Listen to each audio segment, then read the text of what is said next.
대통령실의 보도를 보면 타운홀 미팅 형식으로 민생 경제, 또 정치 외교 안보, 사회 문화 등 3개 분야로 나눠서 진행을 한다고 합니다. 네. 네. 개괄적으로 어떠한 내용들이 주로 나올 거라 예상하세요? 아무래도 이제 집권 정부가 바뀐 지 한 달이 되기 때문에 네. 본인들 입장에서는 이재명 대통령 입장에서는 이제까지 한 달 동안 뭘 했다. 네. 근데 이제 한 달 동안 한 게 중요한 게 아니라 앞으로 남은 기간 동안에 뭘 하겠다. 네. 이런 얘기를 하겠죠. 그리고 오늘 본회의에서 이제 네. 추경과 그다음에 또 여러 가지 현안 문제들에 대해서 구체화되는 게 있기 때문에 아무래도 국민들 입장에서는 기자회견 때 국회 본회의에서 통과되는 추경안이나 아니면 또 국무총리 후보자 관련해서 인준안 뭐 여러 가지에 대해서 좀 얘기를 할 텐데 대통령으로서 할 수 있는 게 이제 예산이 있고 네. 그다음에 인사가 있지 않습니까?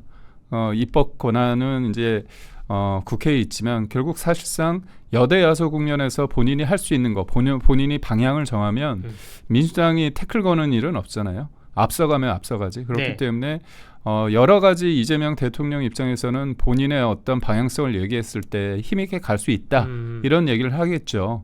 그런데 문제는 우리가 한 달 동안에 이재명 대통령의 입에서 나왔던 네. 뭐 모두의 대통령, 평범한 시민의 나라, 협치, 통합 이런 게 사실상 이루어졌느냐는 기자들의 어떤 예리한 질문을 통해서 답변을 좀 들어봐야 됩니다. 네. 그 이제까지 30일 동안에 뭐 업적이라기보다는 앞으로 있을 정부의 방향에 대해서 얘기하는 기자회견으로 대통령실은 준비했다.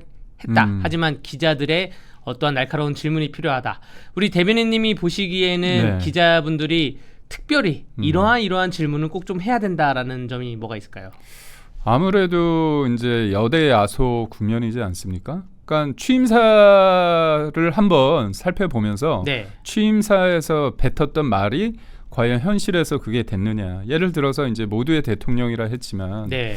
첫 번째 그 국회에서 통과된 법안이 특검이잖아요. 네. 그 특검이란 건 정치적 어떤 사유가 분명한데 선거라는 걸 통해서 국민들의 선택을 받았으면 통합적 리더십이 된다면 기존의 수사기관을 통해 가지고 만약에 전 정부에 대한 문제 제기가 있다면 그걸 그런 방식으로 풀어가면 되는데 특검이라는 예외적인 보충적 성격인데 배보다 배꼽이 더 큰 거잖아요. 그 규모도 120명의 네. 검사가 동원돼 있고 그다음에 윤석열 정부 출범부터 시작해서 사실상 계엄 선포 이후까지 모든 것들을 다 통틀어서 할 수 있는 거잖아요. 네. 그렇다면 이거는 상대 진영을 괴멸시키고자 하는 적폐청산 시즌2일 수밖에 없는데 그런 특검이 지금 가고 있잖아요. 네. 그러니까 특검이 어떤 느낌이냐면 이재명 정부의 어떤 동력이 상실될 때 네. 뭔가 지지부진할 때 탈탈 털어가지고 곶감 빼먹든 어떤 중요한 타이밍 때 흘리는 거죠. 흘리고 그걸 해서 국면을 전환시키면서 본인들의 어떤 정당성 그리고 본인들의 실책을 가리기 위한 네. 어떤 정치적인 수단으로 쓰고자 하는 게 다분하다. 그러니까 지금 보면 이재명 정부의 인사가 삐그덕거리고 있잖아요. 네. 그런데 이걸 가리는 데 있어서 가장 뭡니까? 특검의 어떤 이슈가 점점 나오다 보면 네. 언론에서 신문을 봤을 때 지면이 제한되어 있지 않습니까? 네, 네. 그렇다면 본인들의 잘못, 실책 이런 것들이 가려지는 효과가 있는 거죠. 네. 그래서 이런 특검이란 것들을 정치적으로 악용하면 안 되는데 문재인 정부 때 5년 내내 적폐청산이었잖아요. 그렇죠. 근데 이번에는 뭐 내란 종식이라는 이름으로 또 다른 형태의 더 빨간 맛, 더 강력한 적폐청산 시즌2가 진행되고 있기 때문에 그게 과연 통합적인가, 협치인가? 특히나 협치라는 것도 국회 찾아와가지고 뭐 밥을 먹고 얘기하고 이게 중요한 게 아니라 네. 협치를 한다고 하면 실질적인 제도적 틀을 인정해야 돼요. 그래서 저는 그 첫 단추가 뭐냐? 법사위원장, 이 상임위원장 중에 법사위원장을 국민의힘에 네. 양보하느냐? 양보도 아니죠. 원래 관행적으로 보면 1당이 국회의장을 하고 네. 2당이 법사위원장을 했습니다. 특히 야당은 행정부 권한이라는 이유로 민주당이 저번에 의장도 가져가고 본인들이 또 야당이니까 행정부 견제한다고 해서 법사위도 가져갔거든요. 근데 지금 거의 다 원하는 것들은 다 하고 있지 않습니까? 네. 그리고 김민석 후보자가 과연 국민들의 눈높이에 있어서 청문회에서 낮은 자세로 본인의 여러 가지 의혹에 대해서 차분하게 증거를 가지고 해명을 했느냐? 그렇지 않지 않습니까? 그러니까 결국 협치와 모두의 대통령이란 말은 그럴싸하지만 네. 한 달 동안에 국민의힘을 대하는 방식과 국회 운영의 과정을 봤을 때 전 불통과 일방적인 독주다. 네. 그렇게 생각을 하고 있습니다. 그 이제 특검법 질문이나 또 혹은 김민석 후보자의 관련된 질문 뭐 등에 대해서 특히 특검법 같은 경우에는 지난번 국무회의에서 특검법이 올라왔을 때 네. 국무위원들이 본인들도 이제 수사 대상이 될 수가 있으니까 네. 이 특검법에 대해서는 새로운 국무회의에서 좀 논의를 했으면 좋겠다라고 얘기를 했잖아요. 이진숙 방통위원장도 그런 식으로 얘기를 했고 정치보복으로 비춰질 수 네. 있다 이렇게 얘기를 했는데 그때 이재명 대통령이 아니 국회에서 올라온 거를 내가 어떻게 하냐 여당에서 올라온 거를 내가 어떻게 하냐라고 일축했어요. 그래서 이번 기자회견도 아마 국회에서 법부로 올라온 거는 좀 그렇게 일축할 수 있다고도 보여지는데 정부 고유의 정책에 대해서 질문 중에 뭐 한두 개 꼽아주실 게 있을까요? 기자들이 이런 건 질문을 좀 해야 된다. 네. 정부 정책 관련해서 이제 부동산 정책 네. 관련한 거나 추경 관련해서 질문이 있을 수 있겠죠. 부동산과 추경이요. 네. 그러니까 아무래도 이제 부동산 정책이 지난주 6월 27일 날 네. 아주 뭐 갑작스럽게 나왔습니다. 근데 이게 부동산의 문제는 시장에서의 어떤 수요와 공급이 자연스럽게 되면서 정부의 개입은 최소화하는 게 맞습니다. 그리고 이거를 문재인 정부 때는 과도한 대출과 조세 정책을 통해서 수요를 분질러 놓은 거거든요. 네. 공급을 하지 않은 상태에서 다주택자를 악마화하면서 사실상 중과세를 세금으로 때린 거죠. 근데 노무현 정부 때도 그렇고 문재인 정부 때도 매 정부 때마다 20여 차례의 어떤 그런 고강도 대책을 쏟아냈지만 시장에 내성이 생겼고 네. 그리고 무엇보다 중요한 건 인간의 본성을 막을 수 없는 거거든요. 좋은 집에 살고 싶은 사람들의 마음 그리고 어떤 인플레가 계속 되면서 부동산이나 주식이 좀 오르는 현상은 피할 수 없는 거거든요. 그렇다면 본인은 과도한 세제를 통해서 부동산 정책을 뭐 대하지 않는다고 얘기했지만 가장 쉬운 방법을 쓴 겁니다. 네. 대출을 억제하는 건 뭐냐? 예전에는 이제 본인의 담보물과 아니면 본인이 버는 만큼 갚을 수 있는 그런 능력을 감안해서 했다면 요번 6억 원 이상은 절대 안 된다는 건 그야말로 본인들의 어떤 생각으로 국민 개개인의 삶을 재단하는 거거든요. 집을 산다는 것은 일반 사람들에게 있어서 결혼을 하고 아이를 낳고 집을 산다는 건 이건 굉장히 중요한 일입니다. 네. 그렇다면 개개인의 어떤 계획이 다 틀어져 버린 거죠. 그리고 이거는 어떻게 보면 원론적으로 봤을 때 이게 결국 문제를 풀 수 있는 방안은 아니에요. 그렇다면 공급인데 공급에 있어서 가장 수월한 건 재건축, 재개발, 사람들이 원하는 장소에 있을 때 이거야 되는데 재건축, 재개발에 대해서 이제 진보 진영 내에서 이런 거부감이 있다 보니까 수익에 대해서 뭔가 좀 징벌적으로 그거를 환수하고자 하는 초과이익 네. 환수제에 대해서 이거에 대해서 논란이 있는데도 논란이 있어서 이거에 대해서 조금 과감한 결단이 필요한데 그건 또 안 하고 있고 그다음에 또 이번에도 이주비 관련해서도 6억 원 이상은 안 되기 때문에 일정 부분 도심 내에서의 재건축 재개발이 잘 돌아가지 않는 상황도 있거든요. 네. 그렇다면 공급에 대해서 뭔가 획기적인 방안에 대해서는 얘기하지 않은 상태에서 이렇게 대출만 가지고 어디까지 할 수 있겠느냐 네. 미봉책이 있는 거고 그다음에 이제 요번에 그 15만 원에서 많게는 한 53만 원, 55만 원까지 주는 요 민생회복 지원금 관련해서도 결국은 이게 정부의 정책이 어떻게 쓰느냐라는 재정 승수라는 개념이 있는데 이 개념에 따르면 직접 투자하는 다리를 놓거나 도로를 놨을 때는 0.86 정도의 어떤 효과라면 네. 직접적으로 돈을 이렇게 뿌리는 것은 0.25 정도 효과뿐이 없거든요. 네. 그렇다면 이거는 경제적인 어떤 그 효능감보다는 정치적 효능감이 있다는 거죠.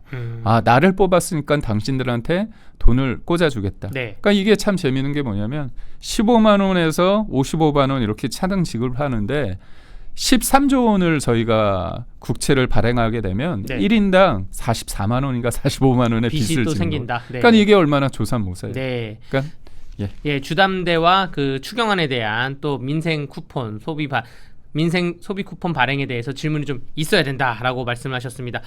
혹시 그 내각 인사들에 대한 질문도 좀 예상이 될까요? 당연히 해야죠. 이게 김민석 후보자의 청문회가 네. 저는 굉장히 중요하다. 네. 왜냐하면 앞으로 모든 청문회에서 개인 정보란 이유로 자료를 제출하지 않아도 그냥 여대 야소 국면에서 뭉개고 갈 수밖에 없다. 네. 그리고 두 번째는 청문위원을 좌표 찍어서 공격한다.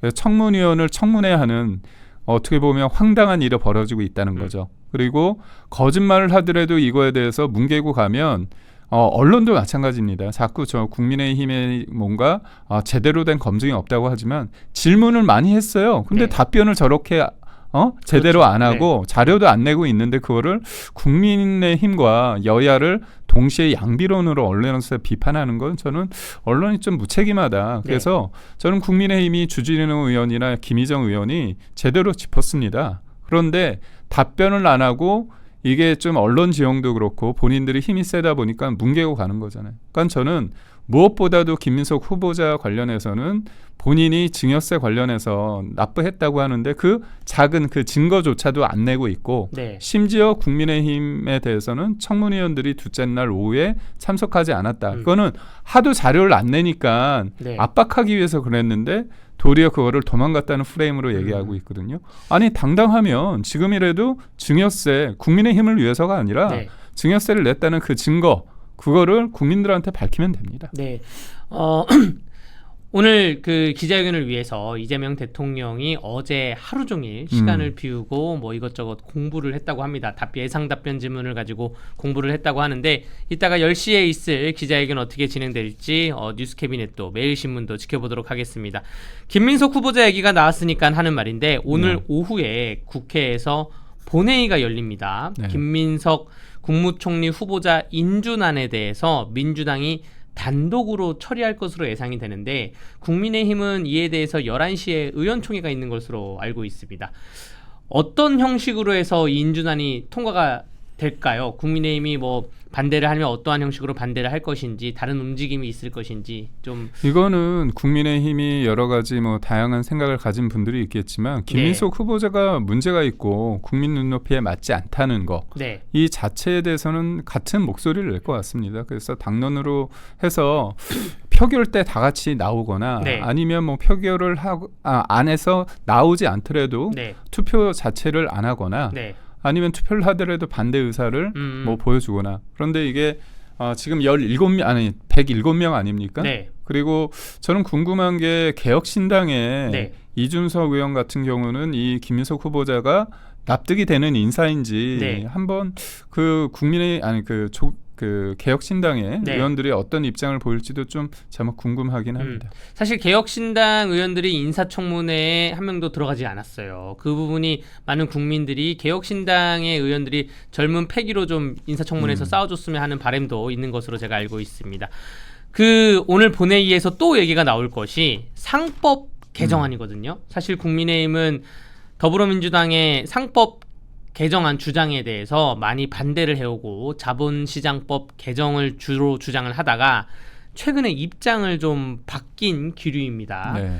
상법 개정안에 대해서 국민의힘이 입장은 바뀐 이유가 무엇인지 더불어민주당의 상법 개정안을 전면 같이 동조하고 찬성하는 입장일 걸까요?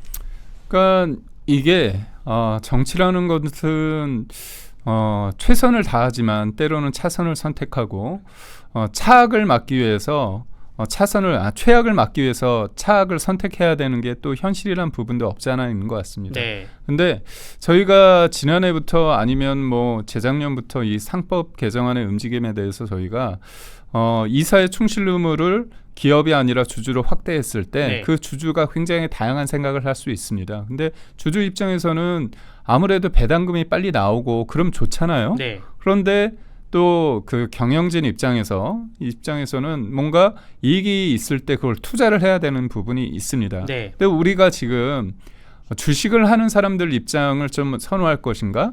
아니면 기업을 해서 실질적으로 일자리 창출을 통해서 기업이 성장함으로써 국가가 발전하는 데 방점을 둘 것인가? 네. 그러니까 단기적인 어떤 성과냐 장기적인 성과냐 있을 거예요. 근데 민주당이 잘하는 게 모든 것들을 일정 부분 표계산, 머릿수로 하는 부분에 능합니다. 네. 그러다 보니까 강성 지지자나 아니면 여러 일련의 상황을 봤을 때 조직화된 사람들 그러니까 민주노총이나 한국노총이라는 이런 막연한 노동자가 아니라 조직화된 사람들, 노조의 목소리. 그래 농민들도 일반적인 농민이 아니라 농민회, 그런 전농 이렇게 하는 거죠. 그런데 이게 약간 그 주식을 하는 사람들 입장에서는 기업 중에서 좀 문제가 있는 기업들이 있습니다. 태광산업이든 몇몇 언론에서 몇몇 기업에서 이런 것들을 M&A를 할 때, 그러니까 본인들의 어떤 이득을 위해서 기득권을 유지하기 위해서 요거를 좀 M&A를 거칠게 하는 부분이 있습니다. 그런 과정에서 주주들이 불만이 있는데 그러다 보니까 주식이 오르는 데 있어서 이 상법 개정안을 통해서 주주의 권익을 그 목소리를 키웠을 때 뭔가 배당금이나 그런 부분에 있어서 주식들한테 실제적인 이득이 크다. 그런 판단을 해서 민주당은 그거를 대선 전략으로 총선 전략으로 끊임없이 가져왔습니다. 그런데 이번에 이제 코스피 3,000을 넘었잖아요. 이게 이재명 대통령, 이재명 정부가 잘해서라기보다는 기존에 억눌렀던 심리와 추경 여러 가지 복합적인 것들이 작용을 합니다. 근데 일정 부분 상법 개정안에 대해서 그 주식을 하는 분들, 이른바 개미 투자자 입장에서 봤을 땐 이런 부분에 대해서 긍정적으로 봤던 것 같아요. 그렇다면 국민의힘 입장에서는 계속 반대하더라도 통과되지 않습니까? 그렇다면 통과되더라도 최악은 좀 막자. 논의를 좀 해보자. 그렇죠. 그 안에서 예를 들어서 기업들이 좀 취할 수 있는 부분이 뭔지, 그다음에 악법 중에서 고칠 게 뭔지에 대해서 한번 논해보자 해서 차선책에는 어떤 불가피한 선택이었다 그렇게 봅니다. 그 송원석 그 원내대표가 기업들의 우려를 완화시키는 그러한 대안에 대해서 대화를 나눠보겠다고 했는데 지금 갖고 있는 현재 안에 대해서 부작용에 대해서 조금만 한번 설명을 해주시겠어요? 3% 룰이라 그래가지고 예를 들어서 최대 주주가 감사위원을 선임할 때 의견권을 최대 주주가 주식수를 많이 갖고 있지만 3%만 행사할 수 있다든지 뭐 이런 것에 대해서 부작용이 뭐가 있는지 좀 설명해 주시죠. 그러니까 아무래도 기업이 어떤 장기적인 입장에서 어떤 계획을 투자를 했을 때 주주 입장이나 아니면 그거를 제어할 수 있는 입장에서 주주의 목소리가 커지고 그 다음에 대주주의 목소리가 좀 작아진다고 했다면 흔하게 얘기했을 때 우리가 지금 SK 하이닉스 관련해서 굉장히 긍정적으로 삼성전자보다 어떻게 보면 뭐 배출이 높고 굉장히 좋게 판단하지 않습니까? 근데 SK 하이닉스가 상법 개정안에 따르면 만들어질 수 있는 회사가 아닙니다. 왜냐하면 SK가 반도체에 투자한다고 했을 때 처음에 ON 반도체 그렇게 얘기할 수 있잖아요. 그리고 주주들이 그렇죠. 왜냐하면 주주 입장에서는 그러니까 이게 SK 하이닉스가 뭐냐면 지금의 SK와 하이닉스가 원래 현대 거였잖아요. 근데 그때 반도체 사업이 좋지 않았습니다. 그래서 이게 시장이 나왔는데 SK 입장에서는 먼 미래를 봤을 때 반도체를 투자하기 위해서는 그거를 인수를 해야 되잖아요. 근데 그 당시에 주주 입장에서는 리스크가 있는 거죠. 왜냐 내가 주식을 가지고 있는 사람들 입장에서는 지금 단기적으로 그거를 주식을 샀을 때 배당을 받거나 뭔가 주식이 올라서 내가 팔고 나와야 되잖아. 그게 이제 행동주의 펀드라고 하는 거 아닙니까? 외국계 이제 그런 자본가들이 공격적으로 일정 부분의 기간 동안에 투자를 해가지고 그 기간 단기간에 성과를 내서 빠져야 되잖아요. 그렇다면 그 사람들 입장에서 볼 때는 SK가 본인의 어떤 사업하는 거에 좀 단기적인 성과를 하지 장기적으로 현대 하이닉스와의 어떤 인수합병을 통해 가지고 나는 부분에서는 반대할 수 있다는 거잖아요. 그런 측면에서 봤을 때 여러 가지 어떤 일련의 상황 그리고 배임죄로도 할 수도 있는 거고 그런 측면에 대해서 우려가 있는 거죠. 그래서 뭔가 지금의 민주당이 냈던 법안의 어떤 신뢰형 중에서 일방적으로 주주라는 이름으로 그다음 경영권을 침해하는 부분에 있어서는 그래도 최소화하는 방안에 대해서 장치를 만들고자 하는데 3% 룰이 제가 볼 때 바뀌지 않은 것 같거든요.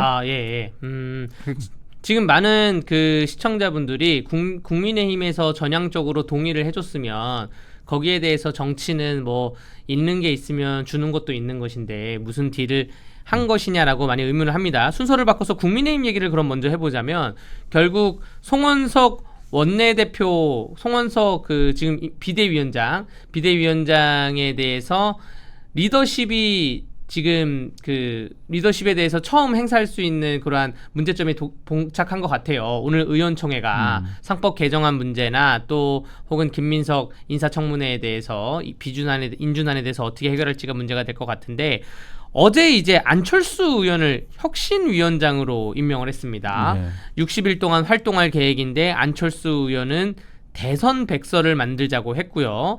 또 당내에서는 뭐 혁신위에 대해서 여러 가지 뭐 얘기가 나오고 있고 안철수 의원은 중수청, 그러니까 중도, 수도권, 청년 이러한 개혁적인 분들을 필두로 해서 혁신위를 꾸리겠다라고 했는데 이 대선 백서에 대해서는 어떻게 생각하시는지 또 혁신위가 흘러갈 방향에 대해서 한번 말씀해 주시겠어요? 이게 보면 이제 송은석 그 비대위 체제에 대해서 한계점이 네. 있을 수밖에 없습니다. 왜냐하면 당대표라는 것들은 당원들이 전당대회를 통해서 민주적 절차를 통해서 정당성이 확보되는데 비대위는 그 당원들이 하는 건 아니잖아요. 네. 한계는 명확하게 있습니다. 다만 이 원내대표로서 비대위원장을 겸직한다고 전당대회가 또 앞으로 있기 때문에 네. 그 과정 속에서 우리가 그 전당대회를 준비하고 그냥 막연하게 준비만 하는 게 아니라 여대 야소 국면에서 지금이 사실 물이 들어왔습니다. 지금 인사철이거든요. 네. 인사 아닙니까? 네, 네. 그러니까 모든 정부의 인사 부분이 거기에서 틈이 벌어져요. 틈이 보여요. 네. 그렇다면 그거를 야당이 야당답게 야성을 발휘해서 근성 있게 그 틈을 벌리고 네. 또 있으면 이제 9월 달에 그 국정감사 아닙니까? 이것도 야당의 어떤 시즌입니다. 그렇다면 그걸 준비를 잘 해야 되는 거예요. 그러면서 이제 전당대회를 해야 되기 때문에 그래서 혁신이라는 걸 꾸려서 당연 그 관리 비대위지만 그럼에도 불구하고 혁신의 논의는 이어간다는 게 있습니다. 그래서 이제 제가 볼 때는 한계가 있음에도 불구하고 그 한계 안에서 최대한 뽑아낼 수 있는 건 뽑아내야 되거든요. 근데 이게 싸우면서 해야 된다. 저는 네. 생각을 하고 싸우면서 해야 된다. 그러니까 네. 여당과 네, 싸우면서 해야 되는 거고 혁신이란 거는 혁신 안은 나올 네. 수 있습니다. 네. 문제는 그 혁신안을 이행하고 실천할 수 있냐. 네. 당내에 어떻게 보면 그 혁신의 대상이라고 보여지는 사람들이 네. 그 부분을 수용할 것인가의 문제인데 다만 이제 혁신이라는 것이 누군가를 좌표 찍어서 그 사람한테 책임을 온전하게 더 씌우는 그런 거보다는 네. 결국은 우리가 107명이라는 수가 적은 숫자잖아요. 네. 그렇다면 이 사람들의 어떤 능력치를 최대한 발휘하면서 국민의힘이 제일 그 당원들이나 국민들이 국민의힘을 보면서 안타까운 게 뭐냐면 확실하게 어떤 방향성이 제시되지 않다. 네. 그러니까 비전을 제시하면서 107명이라도 적지만 똘똘 뭉쳐서 그 방향으로 가면서 네. 입장을 하면서 국민들로 하여금 그래도 단단하구나, 뭔가 여당을 견제하구나 그런 작은 승리 하나를 쌓아야 돼요. 효능감을 보여줘야 돼요. 네. 네. 근데 이 무기력함이 계속 이어진다는 측면에서 뭔가 이 반전의 계기를 만들어야 되는데 그런 관점에서 우선 안을 만들어야 되는 거죠. 그래서 안철수 의원이 가지는 그 상징이 하나 있지 않습니까?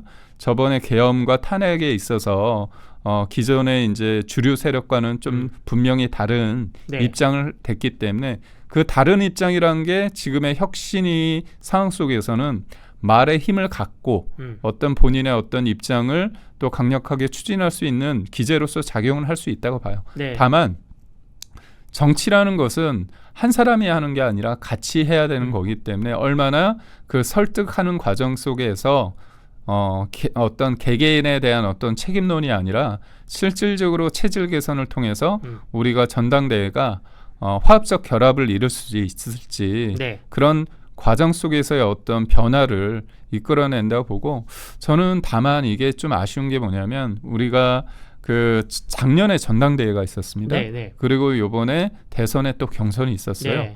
근데 이게 다 새로운 리더십을 만드는 과정이었잖아요. 네. 그런데 이게 하나가 되는 과정이 아니라 도리어 어떻게 더 파편화되는 과정이었다. 네. 그래서 이런 거에 대해서 결국은 정치라는 것이 정답이 있다고 생각을 하는 경우가 있는데 정답이 있는 게 아니라 그 정답을 말하고 해결안을 만드는 사람의 태도와 네. 이거를 바라보고 이걸 수용하는 사람들의 태도의 문제거든요. 그러니까 결국 정답보다는 그 과정에 있어서의 태도가 더 중요하지 않나 봅니다. 대선 백서부터 써야 된다고 했는데 지금 국민의힘 전당대회가 그 앞두고 있지 않습니까? 네. 대선 백서가 전당대회보다 먼저 나올까요? 아니면 또 어떠한 영향이 이게 있을까요? 실은 저번에 총선 백서 저희가 썼습니다. 네. 근데 총선 백서 쓰는 과정에 있어서 서로 간에 막 그 당내 책임론, 여러 가지 예. 있었습니다. 네. 그러다 보니까 백서가 네. 나왔는데 별로 관심이 없어요. 그러니까요. 그러니까 이게 예. 백서라는 게 참 과거의 잘못을 기록으로 남겨서 다음에 잘하고자 하는 거 아닙니까? 네. 근데 그 백서가